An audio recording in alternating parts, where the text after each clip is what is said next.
السلام علیکم ورحمۃ اللہ وبرکاتہ۔ الحمدللہ رب العالمین والصلاة والسلام علی سید المرسلین وعلی آلہ واصحابہ اجمعین، اما بعد۔ قال النبی صلی اللہ تعالی علیہ وسلم: اتقوا فراست المؤمن فإنه ينظر بنور الله۔ صدق اللہ مولانا العظیم وبلغنا رسولہ النبی الامین المعین المبین الکریم، ونحن علی ذلک لمن الشاہدین والشاکرین والحمد للہ رب العالمین۔ معزز سامعین کرام، عرض و معروف سے قبل آئیے ہم اور آپ مل کر حصول برکت کے لیے آقائے کائنات مدینے کے تاجدار احمد مصطفیٰ محمد مصطفیٰ روح فدا صلی اللہ تعالی علیہ وسلم کی بارگاہ بے گز پناہ میں ہدیہ درود و سلام نچھاور کرنے پڑھیے باواز بلند: اللہم صلی علی سیدنا و شفیعنا و نبینا و مولانا محمد بارک وسلم، صلاۃ و سلام علیک یا سیدی یا حبیبی یا رسول اللہ۔ خطبہ مسنونہ کے بعد میں نے بڑی ایک مشہور اور معروف حدیث کو اپنی گفتگو کا عنوان بنایا ہے۔ آقائے کائنات صلی اللہ تعالی علیہ وسلم ارشاد فرماتے ہیں: اتقوا فراست المؤمن، اے لوگو مومن کی فراست سے ڈرو، فإنہ ینظر بنور اللہ، اس لیے کہ وہ اللہ کے نور سے دیکھتا ہے۔ یہ حدیث مبارکہ عام طور سے ہم وہاں پر استعمال کرتے ہیں کہ جہاں پر ہماری نظریں نہ دیکھ سکے مگر کسی بندے مومن کی نظر وہ دیکھ لیتی ہے، تو ہم کہتے ہیں یہی فراست مومنانہ ہے کہ جسے عام لوگوں کی نظریں نہ دیکھ سکی کسی خاص بندے کی نظر وہ دیکھ لیتی ہے۔ یہی اصل میں فراست مومنانہ ہے، اور یہ جو فراست ہے وہ سبوں کو نہیں ملتی ہے، یہ اہل علم کو ملا کرتی ہے، یہ اہل عمل کو ملا کرتی ہے، یہ اہل دل کو ملا کرتی ہے۔ اس لحاظ سے ہمارے یہاں کا ایک مشہور مقولہ ہے کہ جب عالموں کے پاس جاؤ تو زبان سنبھال کر، اور ولیوں کے پاس جاؤ تو دل کو سنبھال کر۔ چونکہ عالم زبان پہ نظر رکھتا ہے کہ سامنے والا کیا بول رہا اور کیا بولنا چاہیے، اور جو اہل دل ہوتے ہیں وہ زبان سے بڑھ کر قلب پہ نظر رکھتے ہیں کہ بندہ آیا ہے تو کس نیت سے آیا ہے تو کیا مقصد لے کر آیا ہے تو یہ کیا چاہتا ہے، اس کی نظر وہاں تک ہوتی ہے۔ اس حدیث پاک میں ایسے ہی لوگوں کے بارے میں کہا گیا، عام لوگوں سے خطاب کرتے ہوئے کہ اے لوگو اتقوا فراست المؤمن، مومن کی فراست سے ڈرو، فإنہ ینظر بنور اللہ، کہ وہ اللہ کے نور سے دیکھتا ہے۔ یہ فراست کیا ہے؟ اگر فراست کو آپ اولیاء اللہ سے ملا کر کے دیکھیں تو یہ مفہوم نکلتا ہے کہ اولیاء اللہ کو فراست کا حاصل ہو جانا یعنی ایسی نظر کا حاصل ہو جانا، ایسی سوچ کا حاصل ہو جانا کہ جسے عام بندہ نہیں دیکھ سکتا، وہ مرد قلندر،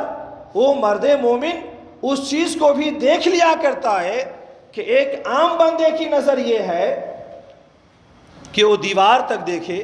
ایک عام بندے کی نظر یہ ہے کہ وہ کسی حد تک دیکھے، مگر ایسے کچھ بندے ہوتے ہیں جو دیوار کے پار بھی دیکھ لیتے ہیں، حدوں کے پار بھی دیکھ لیتے ہیں۔ اور اگر فراست کا یہ معنی ہٹا کر کے ایک دوسرا معنی لیا جائے کہ اتقوا فراست المؤمن، مومن کی فراست سے ڈرو، تو اس فراست کے معنی یہ ہے کہ ان لوگوں سے ڈرو جو اہل علم ہیں، ان لوگوں سے ڈرو جو اہل نظر ہیں، ان لوگوں سے ڈرو جو اہل فکر ہیں، کیونکہ ایک نہ جاننے والا آدمی، ایک بالکل تعلیم یافتہ نہ ہو، بہرکیف اس کے مقابل میں اہل علم کی نظر اچھے فیصلے لیتی ہے، اہل علم کی نظر دور بھی ہوتی ہے، اہل علم کی نظر دور اندیش ہوتی ہے، اہل علم کی نظر تجربے اور ماضی کی روشنی میں مستقبل کو فیصلہ کرنے کی صلاحیت رکھتی ہے، تو گویا کہ اس پورے حدیث پاک میں ایک عام انسان کو ایک نمونہ دیا گیا کہ جو اہل علم ہو اس کی تعظیم و توقیر کرو اور اس کی زبان، اس کی فراست سے ڈرو، اور بندہ اگر اہل دل ہے تو اس سے بھی ڈرو، کیونکہ یہ تمہارے قلب پہ نظر رکھتا ہے، تمہاری فکر پہ نظر رکھتا ہے۔ عام لفظوں میں کہہ دیا گیا اتقوا فراست المؤمن، مومن کی فراست سے ڈرو، فإنہ ينظر بنور اللہ، کہ وہ اللہ کے نور سے دیکھتا ہے۔ اگر اہل دل اور اہل علم کو اگر ہم ہٹا دیں تو بھی لفظ جو مومن کہا گیا نا کہ مومن کی فراست سے ڈرو، یہ فراست اللہ کی بہت بڑی دولت ہے، اور یہ دولت سبوں کو نہیں، صرف اہل ایمان کو حاصل ہو سکتی ہے۔ تو کم از کم لفظ مومن کے تحت بھی ہر بندے مومن کو تو ایسا ضرور ہونا چاہیے کہ کم از کم غیر مسلموں سے اس کی فراست تو اچھی ہو، اس کی سوچ اچھی ہو، اس کی نظر اچھی ہو، اس کے اندر دوربینی آ جائے۔ اور پھر یہ کہ اس حدیث کے الفاظ کا معنی یہ بھی ہو سکتا ہے کہ جب تم مومن ہو تو تمہیں فراست کی صلاحیت مل سکتی ہے، لہٰذا تمہیں یہ چاہیے علم کے ذریعے، تقویٰ کے ذریعے، طہارت کے ذریعے، پاکیزگی کے ذریعے، مسلسل عمل کے ذریعے تم اپنے اندر وہ فراست حاصل کرو کہ یہ فراست کی دولت تمہیں مل جائے گی تو اللہ کا وہ نور مل جائے گا جس کے ذریعے تم دیکھا کرو گے، اور تمہاری زندگی عام لوگوں کی زندگی سے بالکل الگ ہو جائے گی۔ اور اس کی چیزوں کا نمونہ اگر ہم اپنے اسلاف کی زندگی میں دیکھتے ہیں، انبیاء کی زندگی میں دیکھنے کی ضرورت نہیں ہے، اس لیے کہ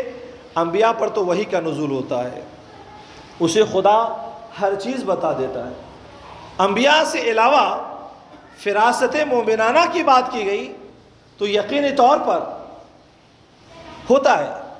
یہ بشری تقاضوں کے مطابق انسان اچھا سے اچھا ہو تو ایک حقیر سے حقیر آدمی یہ کہہ دیتا ہے ارے وہ ہے تو کیا ہوا، ہم کسی سے کم ہیں۔ ایک چھوٹا سا لفظ بول کر کے انسان اپنا کسی سے موازنہ کر لیتا ہے، اگرچہ اپنے اندر کچھ بھی نہ ہو لیکن وہ اپنے آپ کو بڑا سمجھتا ہے، اور یہی اس کے نہ کچھ ہونے کی علامت ہے۔ یقینی طور پر ہم جس سماج میں اور جن ماحول اور معاشروں میں جیتے ہیں،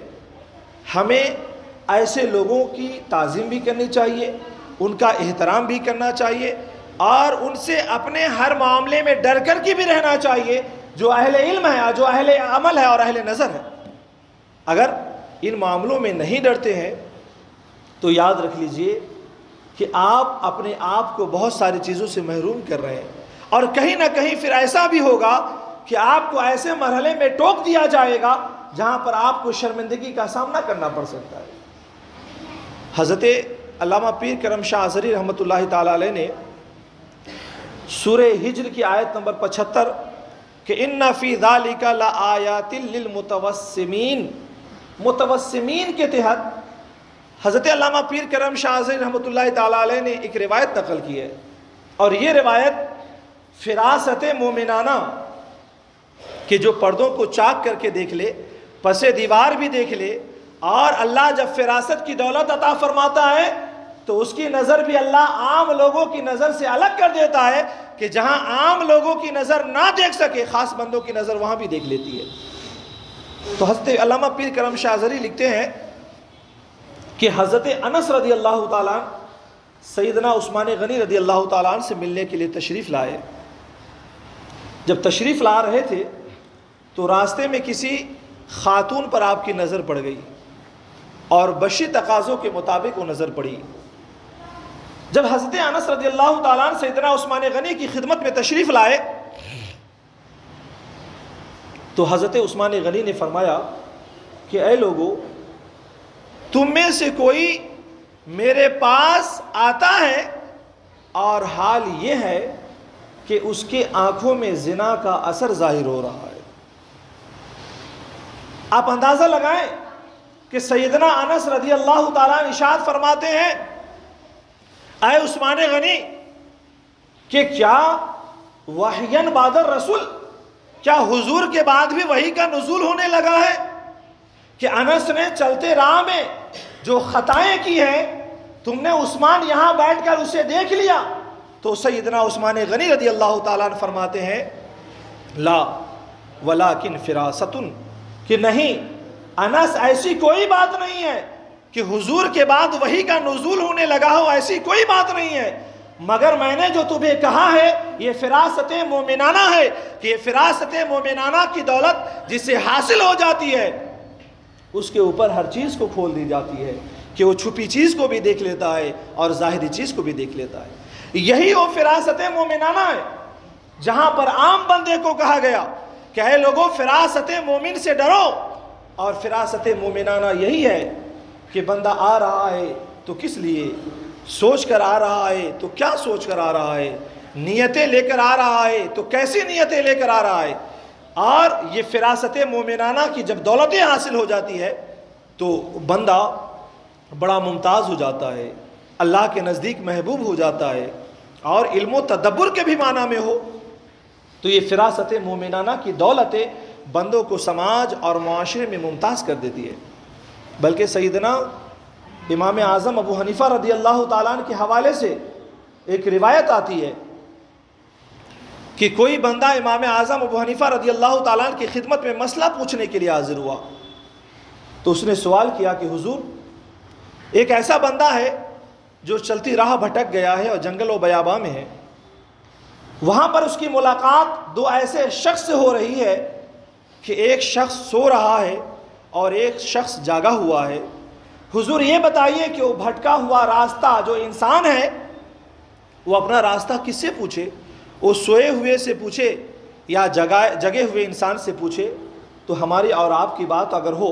تو واضح لفظوں میں کہہ دیں گے کہ سوئے ہوئے کو جگا کر پریشان کرنے کی کیا ضرورت ہے،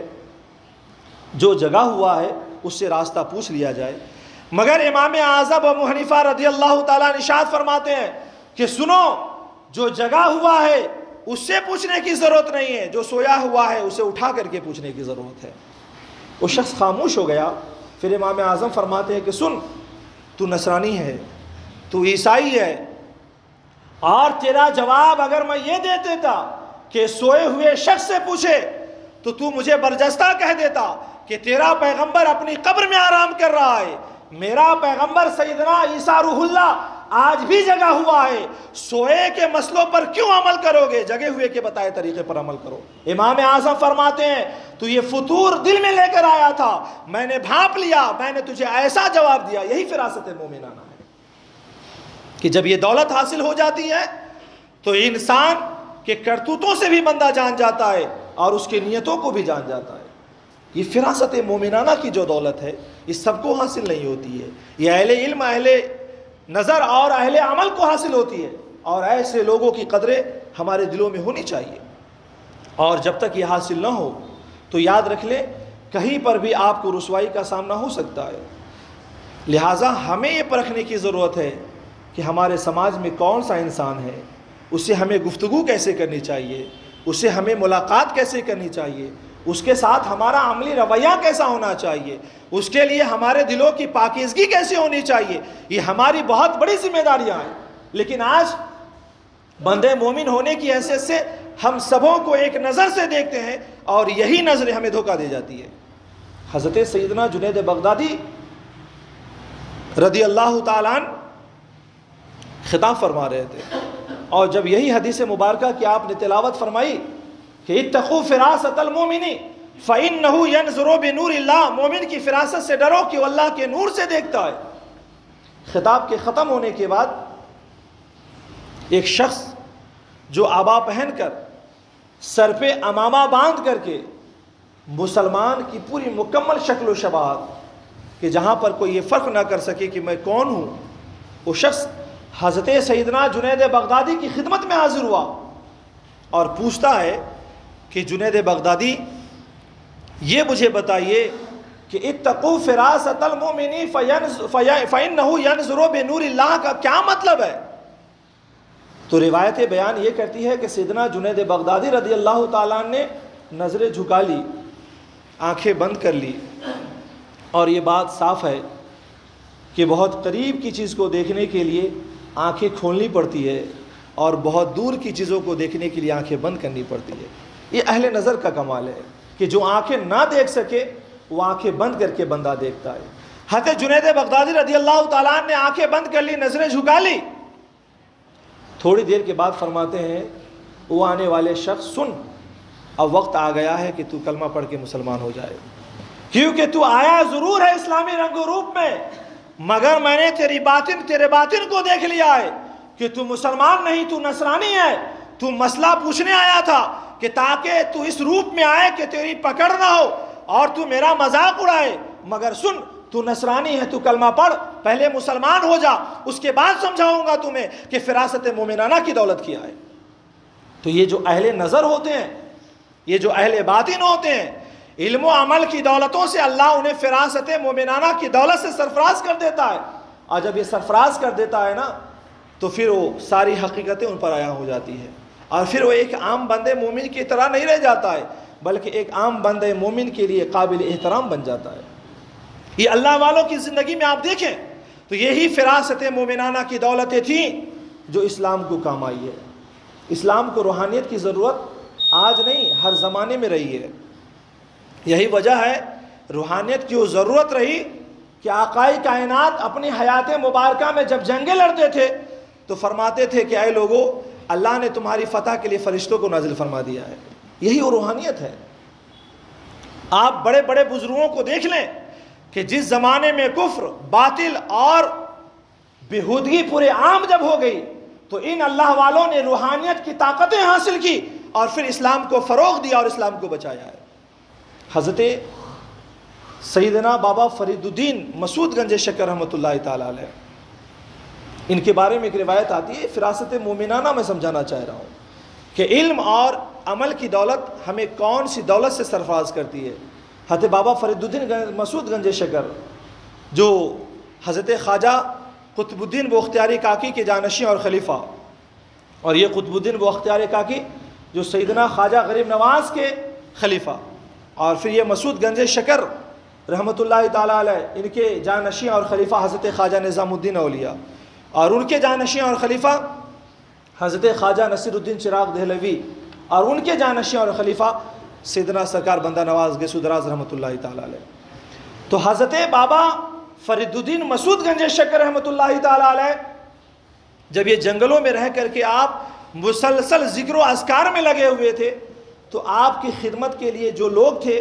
اس میں ایک ذات حضرت خواجہ نظام الدین اولیاء رحمۃ اللہ تعالیٰ علیہ کی بھی تھی، اور حضرت خواجہ نظام الدین اولیاء رحمۃ اللہ تعالیٰ علیہ یہی کھانا بناتے تھے، اور کھانا بنا کر کے حضرت بابا فرید الدین مسعود گنج شکر رحمۃ اللہ تعالیٰ علیہ کی خدمت میں پیش کیا کرتے تھے۔ اس زمانے میں چولہے پہ بھگونا، اس کے اندر پانی، اور جنگل کا ایک پھل آتا ہے بنڈی، جس سے ڈال کر کے نمک میں ابال کر کے یہ لوگ تو دن بھر روزہ رہتے تھے، شام میں وہی افطار کرتے تھے، پھر رات بھر عبادتوں میں مصروف رہتے تھے۔ جب ایک روز حضرت خواجہ نظام الدین اولیاء رحمۃ اللہ تعالیٰ علیہ نے وہ پھل کو ابال کر کے حضرت بابا فرید الدین مسعود گنج شکر رحمۃ اللہ تعالیٰ علیہ کو پیش فرمایا تو آپ نے وہ لقمہ اٹھایا اور فرمایا نظام الدین کیا بات ہے، آج لقمہ وزنی معلوم ہوتا ہے۔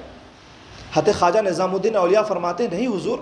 وہی پھل ہے، وہی پانی ہے، وہی آگ ہے جہاں پر روز بنایا جاتا ہے، روز ابالا جاتا ہے، جہاں سے پھل لایا جاتا ہے۔ یہ فراست مومنانہ کہ انسان ایک لقمہ بھی اٹھائے تو محسوس کرے کہ یہ لقمہ کیا ہے۔ یہ ہماری طرح مومن نہیں ہے کہ اٹھائے تو صرف یہ دیکھے کہ اس کا مزہ کیا ہو، یہ کہاں جا رہا ہے، بلکہ وہ مومنانہ فراستیں تھیں، اور وہی فراست مومنانہ اسی لیے حاصل ہوئی کہ ہر چیز پہ نظر رکھتے تھے کہ ہمارے لیے حلال ہے یا حرام ہے، جائز ہے یا ناجائز ہے، ہمارے منصب و مقام کے خلاف ہے یا اس کے موافق ہے۔ حضرت خواجہ بابا فرید الدین مسعود گنج شکر فرماتے ہیں نظام الدین لقمہ وزنی معلوم ہوتا ہے۔ فرمایا نہیں حضور، یہ وہی چیزیں ہیں۔ فرمانا خواجہ ذرا غور کرو نظام الدین کہ بات کیا ہے کہ لقمہ وزنی معلوم ہوتا ہے۔ تو حضرت خواجہ نظام الدین اولیاء فرماتے ہیں کہ حضور آج جو ہے مطبخ میں نمک ختم ہو گیا تھا، نمک ہم نے ادھار لیا ہے، بطور قرض لیا ہے۔ حضرت مسعود گنج شکر رحمۃ اللہ تعالیٰ علیہ فرماتے ہیں نظام الدین تمہیں معلوم نہیں کہ ہم فقیروں کے لیے قرض بھی حرام ہے، اسے اٹھا لے جاؤ اور فقیروں میں تقسیم کر دو۔ یہی وہ فراست مومنانہ ہے کہ جب یہ دولت حاصل ہو جاتی ہے تو انسان صرف انسان کی نیتوں کو نہیں جانتا، بلکہ کون سا لقمہ اس کے لیے منع ہے اور درست ہے اس پر بھی اس کی نظر ہوتی ہے کہ کسے استعمال کرنا ہے اور کسے استعمال نہیں کرنا ہے۔ تو یقینی طور پر یہ فراست مومنانہ اب ہمارے درمیان نہیں ہے، وہ چیزیں ہم حاصل کرنے کی کوشش بھی نہیں کرتے، دور کیوں جائیں؟ خود آپ سیدنا سرکار بندہ نواز گیسو دراز علیہ رحمت و رضوان کو دیکھ لیں، آپ تو یہاں کے ہیں نہیں، آپ تو دہلی کے ہیں، اور آپ کوئی 10-20 سال کی عمر میں یہاں تشریف نہیں لائے، 80 سال کی عمر کے بعد آپ یہاں تشریف لائے ہیں، اور 80 سال سے پہلے آپ تو خود سلسلے چشتیہ حضرت خواجہ نصیر الدین چراغ دہلوی کے جانشین اور سجادہ بن کے آپ کام کرتے رہے، لیکن جب فیروز شاہ بہمنی کی ملاقات آپ سے ہوئی تو بڑا متاثر ہوا، اور اس نے کہا کہ حضور آپ گلبرگہ تشریف لائیے، گلبرگہ وہ تشریف لائے، میرے کیف وہ ایک طویل کہانی کی کہاں کہاں ٹھہرے، کیسے کیسے ٹھہرے، کیسے کیسے پھر یہاں سے جانے لگے، ایک طویل کہانی ہے، مگر عرض یہ کرنا ہے کہ فیروز شاہ بہمنی حضرت خواجہ بندہ نواز گیسو دراز رحمۃ اللہ تعالی علیہ سے بڑا متاثر تھا، ہر معاملے میں فیصلہ آپ کا ہی چلا کرتا تھا، ہر معاملے میں آپ سے رائے اور مشورے لیا کرتا تھا، لیکن جب فیروز شاہ بہمنی کا آخری وقت آیا تو اس نے اپنے خادم کو کہلا بھیجا کہ جا کر کے بندہ نواز گیسو دراز رحمۃ اللہ تعالی علیہ سے گیسو دراز سے کہہ دے کہ وہ میرے بعد خلافت اور جانشینی اور بادشاہت میرے بیٹے کے حق میں آپ جو ہے کہہ دیں، وصیت کر دیں یا آپ دعا فرما دیں۔ جب خادم یہ بات لے کر کے آیا تو آپ فراست مومنانہ کو سمجھیں کہ آنے والے دنوں میں ہونا کیا ہے، فیصلہ کیا سنانا ہے۔ حضرت خواجہ بندہ نواز گیسو دراز فرماتے ہیں بادشاہ ضرور ہے، مجھ سے محبت ضرور کرتا ہے، اپنے شہر میں ضرور بلایا ہے، مگر اسے جا کے کہہ دو کہ اس کے بعد بادشاہ اس کا بیٹا نہیں اس کا بھائی بنے گا۔ اور دنیا نے دیکھا کہ فیروز شاہ بہمنی کے بعد جو سرکار بندہ نواز نے کہہ دیا وہی ہوا کہ فیروز شاہ بہمنی کا بیٹا نہیں بلکہ اس کا بھائی ولی شاہ بہمنی بنا ہے۔ یہی فراست مومنانہ ہے کہ جب انسان دین کے علم کو حاصل کرتا ہے اور پھر جب اس کے مطابق حاصل کرتا ہے تو اللہ فراست کی دولت حاصل فرما دیتا ہے کہ بندہ اب آنکھ سے نہیں وہ نور خدا سے دیکھا کرتا ہے، جس کو حدیث میں فرمایا گیا اتقوا فراست المؤمن فَإِنَّهُ يَنْظُرُ بِنُورِ اللَّهِ کہ مومن کی فراست سے ڈرو کہ وہ اللہ کے نور سے دیکھتا ہے۔ آج ہمارے پاس نہ روحانیت کے میدان میں آ کر کے یہ فراست مومنانہ کی دولت حاصل کرنے کا شعور ہے، اور فراست کا وہ معنی کہ جو بندہ اہل علم ہو، جو بندہ اہل شعور ہو، اس کے فیصلوں پر قبول کیا جائے۔ کیوں ہمارے درمیان آپ عصری میدان میں بھی دیکھ لے تو کیوں کوئی ممتاز نظر آتا ہے، کوئی ابوالکلام کی صورت میں نظر آتا ہے، کوئی سر سید کی صورت میں نظر آتا ہے، کوئی احمد رضا بریلوی کی صورت میں نظر آتا ہے، کوئی علامہ اقبال کی صورت میں نظر آتا ہے۔ وجہ یہ ہے کہ ان لوگوں نے فراست مومنانہ حاصل کیا، عقل اور شعور کے ذریعے قوم کو آنے والے دنوں میں کیا ضرورتیں تھی اس کو دینے کی کوشش کی۔ اب تو ہمارے پاس روحانیت کے معاملے میں بھی یہ فراست کی دولت کسی کو حاصل نہیں رہی کہ جس کے ذریعے وہ قوم کی مستقبل کا فیصلہ کر سکے۔ پہلے وہ بزرگ تھے، شہر کا شہر چھوڑ دیا، جہاں پر مسلمانوں کو ضرورتیں تھی وہاں جا کر کے اپنی روحانیت کی طاقت کے ذریعے اسلام کا بول بالا کیا۔ وہ لوگ تھے جو عقل و شعور کے ذریعے قوم کی سیاست کا، قوم کی مستقبل کا فیصلہ کیا کرتے تھے، لیکن اب ہمارے پاس یہ شعور نہیں کہ فراست مومنانہ حاصل کرے۔ اب اگر کوئی حاصل کرنا بھی چاہتا ہے تو صرف اس لیے کہ اپنی ذات کا بھلا ہو جائے، اپنی خانقاہ کا بھلا ہو جائے، اپنا بھلا ہو جائے۔ اب یہ فراست مومنانہ کے لیے ہمیں ظاہری طور پر بھی کوشش کرنے کی ضرورت ہے، باطنی طور پر بھی کوشش کرنے کی ضرورت ہے، اور یقین جانیے اچھا یہ چیزیں اور ہیں کہ سمجھ میں نہیں آتی لوگوں کو کہ بھئی ظاہری آنکھوں سے کوئی کیسے دیکھ سکتا ہے۔ اب تو اس زمانے میں ٹیکنالوجی کا زمانہ ہے، مذہبیات کی کوئی چیزیں حیران کن نہیں ہونی چاہیے۔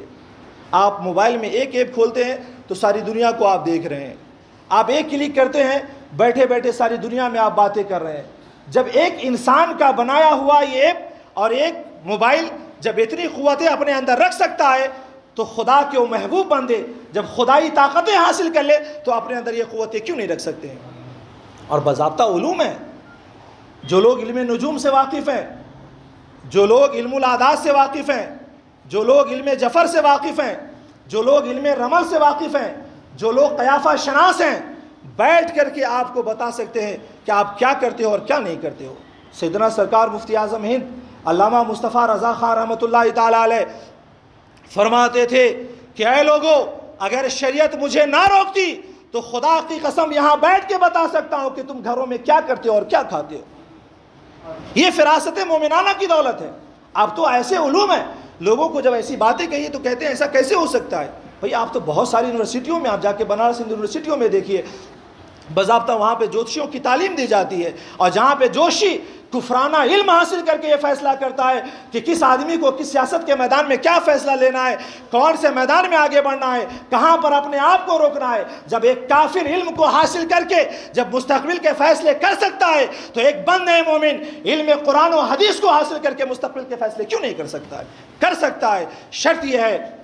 کہ ہم میدان میں آگے بڑھے، شرط یہ ہے کہ ہم عمل میں آگے بڑھے، اور میدان علم و عمل میں آگے بڑھے بغیر آپ چاہیں گے کہ ہمارے مستقبل کا فیصلہ بہتر ہو جائے، یہ کبھی نہیں ہو سکتا ہے۔ اگر اللہ نے ہمیں شعور دیا ہے تو یقین جانیے دین کا وہ علم حاصل کرے جس علم کے ذریعے آپ مستقبل کا فیصلہ کریں اور ہر ایک کو عام نہ سمجھے۔ اتقوا بفراست المؤمنین فإنہ ینظر بنور اللہ، آپ کی شکل دیکھ کے بتا سکتا ہے کہ آپ کرتے کیا ہو، آپ کی صورت دیکھ کے بتا سکتا ہے کہ آپ کرتے کیا ہو، آپ کی حرکات کو دیکھ کے بتا سکتا ہے کہ آپ کرنے والے کیا ہو۔ یقیناً یہی فراست مومنانہ کی دولت ہے۔ اللہ اگر دے طاقت تو علم بھی حاصل کرے، عمل بھی حاصل کرے، اور یہ فراست مومنانہ کی دولت حاصل کرے جس سے آپ اپنے اولاد کا، اپنی نسلوں کا اور اپنی قوم کا مستقبل روشن کرنے کی کوشش کریں۔ اللہ رب العزت کی بارگاہ میں دعا ہے کہ مولا کریم ہم تمام لوگوں کو اپنے فرمان اور پیارے حبیب کے فرمان پر عمل کرنے کی